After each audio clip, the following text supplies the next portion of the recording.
She posted, "Finally got him to sign that prenup. He doesn't know I changed the pages while he was signing. LOL." I commented, "Actually, I filmed the whole thing." Then I showed my lawyer the video proof of document fraud and her own confession post. Her attorney withdrew from representing her after seeing the evidence. I, 31, male, am about to blow up my entire relationship, and I'm weirdly calm about it. I've been with Vanessa, 29, for 2 years, engaged for 6 months. The wedding was in 3 weeks, or it was. Her parents are loaded. Dad owns a chain of car dealerships. Mom doesn't work but calls herself a lifestyle consultant, whatever that means. They insisted on a prenup before gifting us house money. Buying makes sense. I'm in HVAC sales, decent money, but nothing crazy.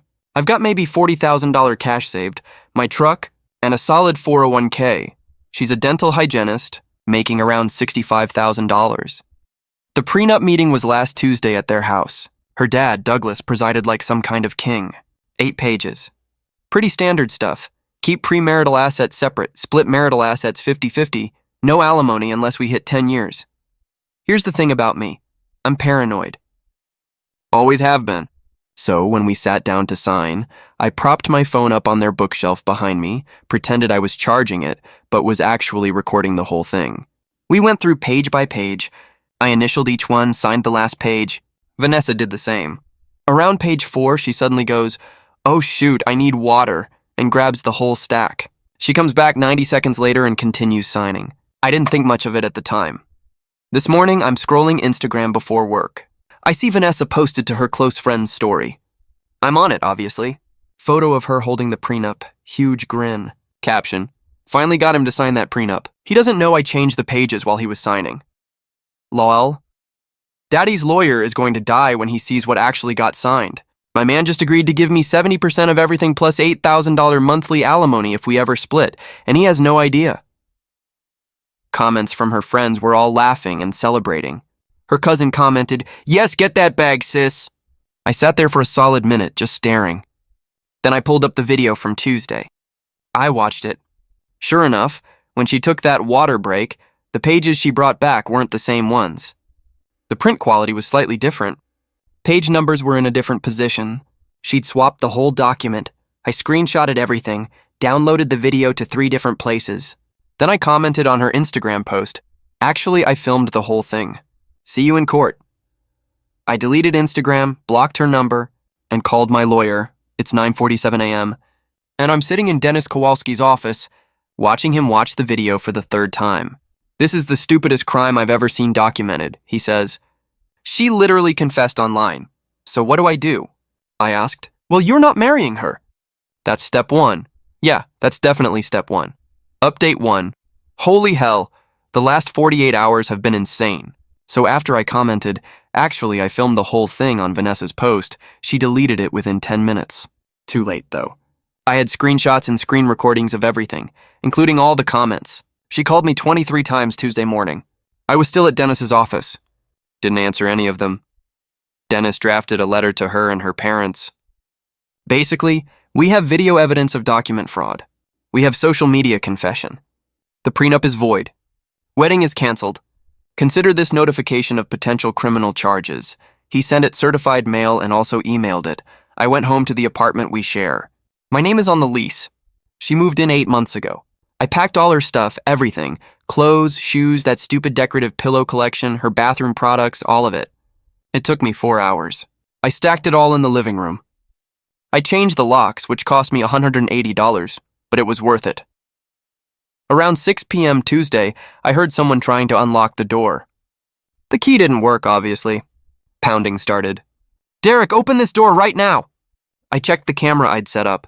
Yeah, I installed one of those ring things right after changing locks. It was Vanessa, her mom, Patricia, and her sister Allison, all looking furious. I opened the door with the chain on. "Your stuff's right here," I said, gesturing to the boxes. "You've got 1 hour to get it out." "Derek, baby, we need to talk about this." Vanessa's voice was all sweet suddenly. "It was just a joke." "A joke? You committed fraud and bragged about it online." "The prenup is still valid," Patricia cut in. "You signed it." "I signed a document." "She swapped it for a different one." "I have video proof." "My lawyer has everything," Allison pushed forward. "You can't just kick her out." She lives here. She's not on the lease. I can absolutely kick her out. 1 hour. Start moving boxes! Vanessa tried the crying thing. Where am I supposed to go? Not my problem anymore. You committed fraud against me. Figure it out. Patricia's face went full red. Do you know who we are? My husband will destroy you. Your husband's car dealerships can't undo a video recording of your daughter committing a felony. 1 hour. I slammed the door. I watched on the camera as they loaded boxes into Patricia's Escalade. It took them 3 trips. Lots of angry muttering, Vanessa crying, Allison calling me names under her breath. They left at 7:14 p.m. I got a text from a number I didn't know around 9 p.m. This is Douglas Ashworth. You've made a serious mistake. Call me immediately to discuss resolving this. I replied, discuss with my attorney, Dennis Kowalski at Kowalski & Associates. 3 minutes later, you smug little punk. You have no idea what you've started. I screenshotted that and sent it to Dennis. Wednesday morning, Vanessa was calling from different numbers. I finally answered one. Derek, please. We're supposed to get married in 3 weeks. What am I supposed to tell people? Tell them you committed fraud and got caught. It wasn't fraud. I was just protecting myself by switching legal documents and lying about it. My dad's lawyer said it was fine to make adjustments. That stopped me. Wait, your dad's lawyer knew? Silence. Vanessa, did your father's lawyer tell you to swap those documents? He said prenups are always negotiable and that it's okay to commit fraud. Cool. Dennis is going to love this. Derek, don't you dare. She hung up. I called Dennis. He literally laughed when I told him. If her father's attorney advised her to commit fraud, he's potentially facing ethics violations and possibly criminal conspiracy. This gets better and better.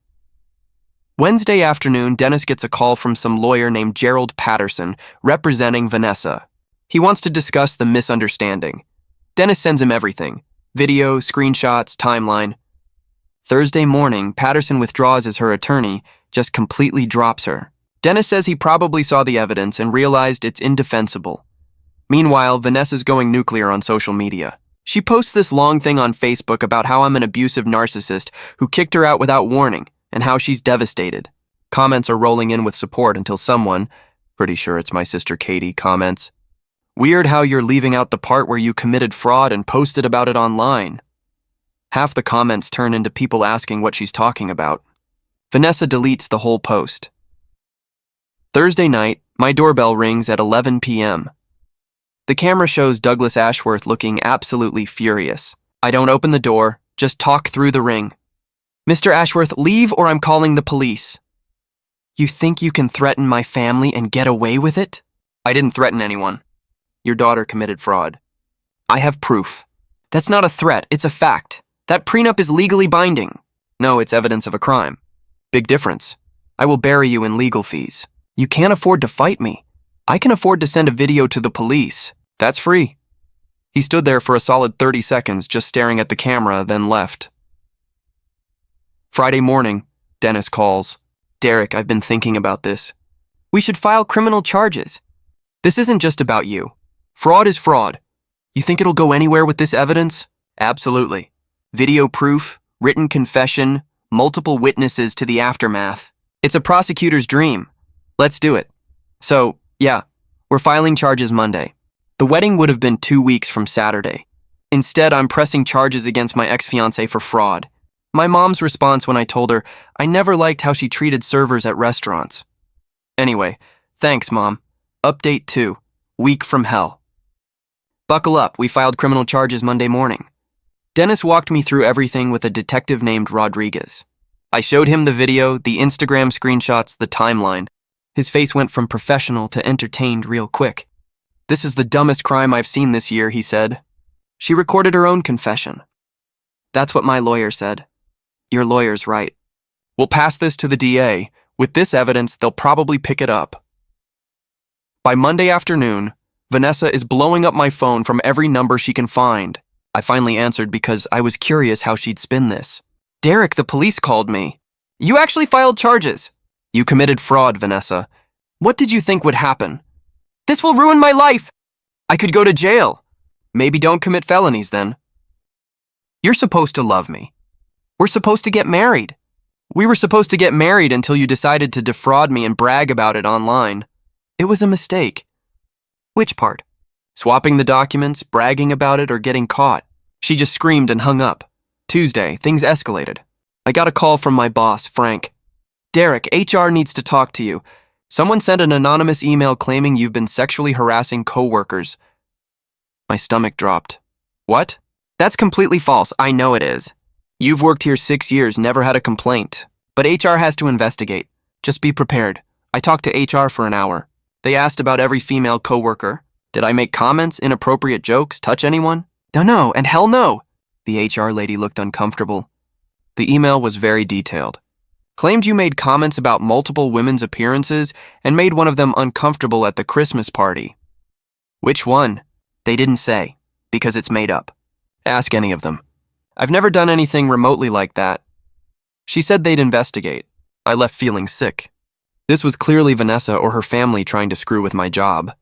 I called Dennis. He said to document everything. Wednesday morning, I find my truck with all 4 tires slashed. Security footage in my apartment parking lot conveniently malfunctioned according to management. Police report filed. 800 in damage. Cops asked if I suspected anyone. I told them about the ongoing situation. They wrote it down, said they'd look into it. That afternoon, my sister Katie calls. Derek, you need to see this. She sends me a screenshot. Some Facebook post from Patricia, Vanessa's mom, about how her poor daughter is being harassed by a controlling ex-boyfriend who won't accept that the relationship is over. Comments were full of sympathy until someone asks for details and Patricia says, he's stalking Vanessa and making false accusations to ruin her reputation. Katie commented, weird that you're leaving out the part where she committed document fraud and admitted it on social media. Patricia's response, my daughter made a harmless joke online, and this monster is using it to destroy her. He's filed false criminal charges. We're exploring legal action against him for defamation. The audacity. Thursday, Dennis calls. The DA's office picked up the case. Vanessa's being charged with forgery and fraud. They want you to come in next week for a formal statement. That was fast. Video evidence does that. Also, I got a call from a lawyer named Rita Castellano, who's apparently representing Vanessa now. What did she say? Asked if we'd consider dropping charges in exchange for Vanessa paying for the wedding cancellation costs. I actually laughed. Are they serious? Apparently. I told her that's not how criminal charges work. Once the DA has it, it's out of our hands anyway. She seemed frustrated. Friday afternoon, someone rings my doorbell. I check the camera. It's Allison, Vanessa's sister, and 2 women I don't recognize. I don't open the door. Allison yells at the camera, we know you're in there! Stop being a coward and talk to us. Leave or I'm calling the police. Vanessa is destroyed. You've ruined her life over a mistake. She committed fraud. That's not a mistake, it's a crime. One of the other women yells, you're a pathetic excuse for a man. She dodged a bullet. Pretty sure I dodged the bullet when I caught her committing fraud. You can leave now. We're not leaving until you drop the charges. I called the police. They showed up in about 15 minutes. The women were still outside yelling when the cops arrived. I showed the officers everything through the ring, them refusing to leave, the yelling, everything. Cops told them to leave, Allison argued. A cop said she could leave or get cited for trespassing. They left. Saturday, my mom calls. Derek, honey, Vanessa's mother came to our house. What? When? This morning. Your father and I were having coffee and she just showed up, started crying on our doorstep about how you're ruining Vanessa's life. What did you say? Your father told her that her daughter committed fraud and we have video proof. She called him a liar. I told her she needs to leave. She said we raised a monster who can't forgive a simple mistake. Mom, I'm sorry she came to your house. Derek Raymond Collins, don't you dare apologize. That woman raised a criminal. We raised you right. Your father told her if she comes back, we're calling the police. I love my mom. Sunday, yesterday, I got an envelope slipped under my door. Inside, a check for $75,000 made out to me. And a typed note, final offer. Drop all charges, sign enclosed NDA, move on with your life. The NDA was insane. Couldn't talk about Vanessa, couldn't discuss the prenup, couldn't mention the charges. Basically couldn't acknowledge she existed. I took a photo and sent it to Dennis. His response, LOL, no, frame this. I wrote, declined. Fraud is fraud across the check and mailed it back to Douglas's dealership. This morning, Dennis calls. Vanessa's lawyer withdrew. Rita Castellano? Yep, just got the notice. No explanation. But I'm guessing she realized there's no defending this. That's 2 lawyers now. 2 lawyers who saw the evidence and ran. Vanessa's going to have a hard time finding anyone willing to take this case. The wedding was supposed to be this Saturday. Instead, I'm waiting for Vanessa's arraignment and watching her family have a collective meltdown. My parents offered to take me to dinner Saturday night. Said we should celebrate my lucky escape. Dad's words, "Son, some people think rules don't apply to them. Your job is to prove them wrong." Planning to do exactly that. Final update, 2 months since the Pre-Nup disaster. Time to close this out. Vanessa's arraignment happened 3 weeks ago. She showed up with lawyer number 3, some expensive criminal defense attorney her dad probably paid a fortune for. She pleaded not guilty. Her lawyer tried to argue that the Instagram post was clearly a joke and that the video doesn't conclusively show document substitution. The prosecutor literally played the video in court. You can clearly see her take the pages, come back with different ones. The print quality is different. The page numbers shifted position. The judge was not amused. He set a trial date for January. Bail conditions included staying away from me and my family, but here's where things got really entertaining. 2 days after arraignment, I get a call from a number I don't recognize. I let it go to voicemail. The message was from a woman named Brianna. "Hey, Derek, this is Brianna Chen. I dated Douglas Ashworth's business partner, Trevor, like 5 years ago. Just heard about what happened with Vanessa. You should know this isn't the first time. Call me back." I called Dennis first. He said to meet her in public and record everything. I met Brianna at a Starbucks. She's about 35, works in pharmaceutical sales. She started talking immediately. Vanessa did this before, about 4 years ago. She was engaged to this guy, Michael. Nice guy, worked in IT. They were together maybe 2 years. What happened? Michael found out she'd been moving money from their joint account, like $20,000 over 6 months, little amounts at a time. When he confronted her, she broke down crying. Said she was saving it for them, but it was in an account he didn't know about, in her name only. Did he press charges? He wanted to, but Douglas paid him off. Gave him the $20,000 back, plus another $30,000 to sign an NDA and go away quietly. My ex told me about it after a few drinks one night. Why are you telling me this? Because Vanessa called me last week. We're not even friends anymore. But she was crying about how you're ruining her life and she doesn't deserve this and how she barely did anything wrong. And I realize she hasn't learned. She still thinks she's the victim. I recorded the whole conversation and sent it to Dennis and the prosecutor. The prosecutor apparently loved it. It showed a pattern of behavior. Next development. The HR investigation at work wrapped up. They interviewed every single female coworker I've ever worked with. Every single one. All said, "I've been nothing but professional." One of them, Lisa, actually said, "Derek? The guy who still calls his mom every Sunday?" "Yeah, no." HR formally dismissed the complaint. The anonymous emailer never came forward with actual details because there weren't any. My boss took me to lunch, apologized for the hassle. A week after that, Vanessa's 3rd lawyer withdrew.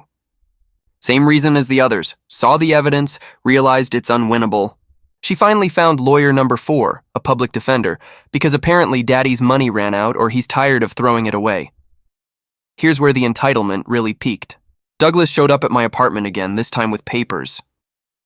He tried to hand them to me through the Ring camera.